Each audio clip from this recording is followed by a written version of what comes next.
Je voudrais vous saluer, chers frères et sœurs, et vous qui êtes au contact avec nous ce matin, que Dieu vous bénisse. Et vous également, amis de notre méditation matinale, que la faveur du Seigneur soit votre partage.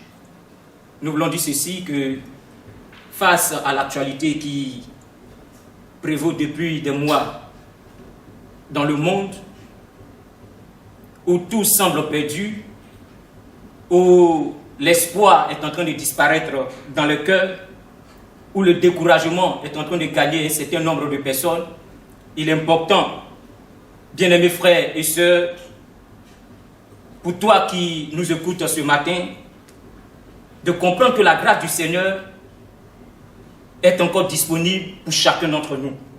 Et c'est pourquoi ce matin, j'aimerais partager une parole du Seigneur qui, je crois, elle sera forte pour toi, une parole d'assurance, une parole qui va te fortifier, une parole qui va t'encourager.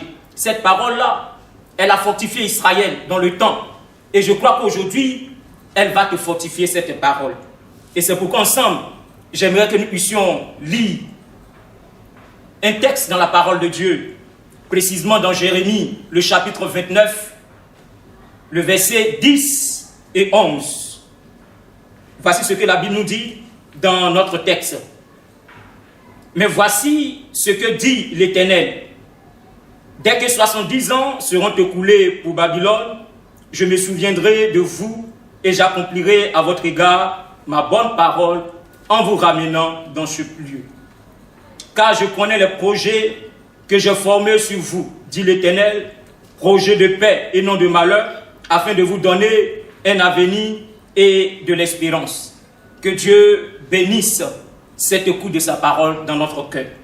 Alors, chers frères et sœurs, de ces deux versets, le thème que je voudrais tirer s'intitule comme suit: Dieu connaît ses projets formés sur toi. Dieu connaît ses projets formés sur toi. Dans cette portion de l'écriture que nous venons de lire, nous voyons le Seigneur qui promet la fin de la captivité d'Israël à Babylone et le retour de son peuple au pays après 70 ans qui avaient été fixés.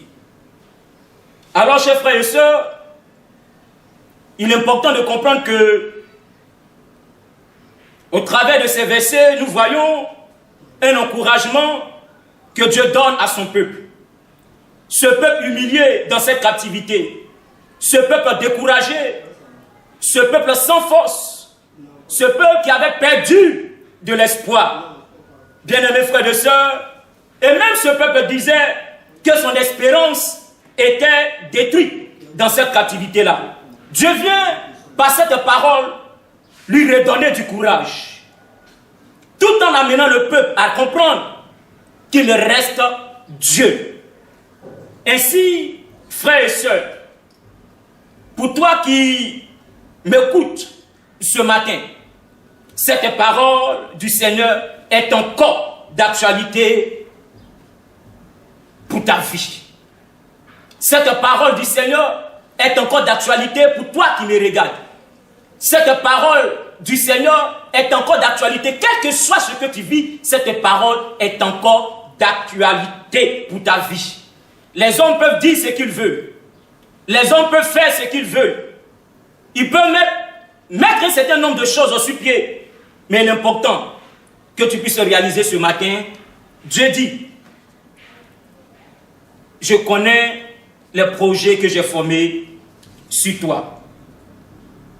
Alors, chers frères et sœurs, vu que le Seigneur seul connaît ces projets qu'il a formés pour nous, il convient qu'il y ait un rapprochement entre nous et Dieu. Il convient qu'il y ait un contact entre nous et Dieu. Il convient, chers frères et sœurs, que toi et moi, nous puissions tourner notre regard sur la personne du Seigneur, car lui seul connaît les projets qu'il a formés pour nous. Alors, continue à croire aux promesses du Seigneur. Continue à croire en la fidélité de Dieu. Continue à croire que ce que Dieu dit, c'est ce qu'il fait. Ce que Dieu dit, c'est ce qu'il exécute. Dieu reste Dieu. Et c'est pourquoi il te dit ce matin, je connais les projets que j'ai formés sur toi. Y a-t-il quelque chose ou encore des choses pour lesquelles vous ne croyez plus? Peut-être à cause de la maladie, peut-être à cause d'un certain nombre de situations, peu importe les circonstances. Dieu reste Dieu. C'est pourquoi il te dit ce matin, je connais le projet que j'ai formé sur toi. Projet de paix, parce qu'il est le Dieu de paix.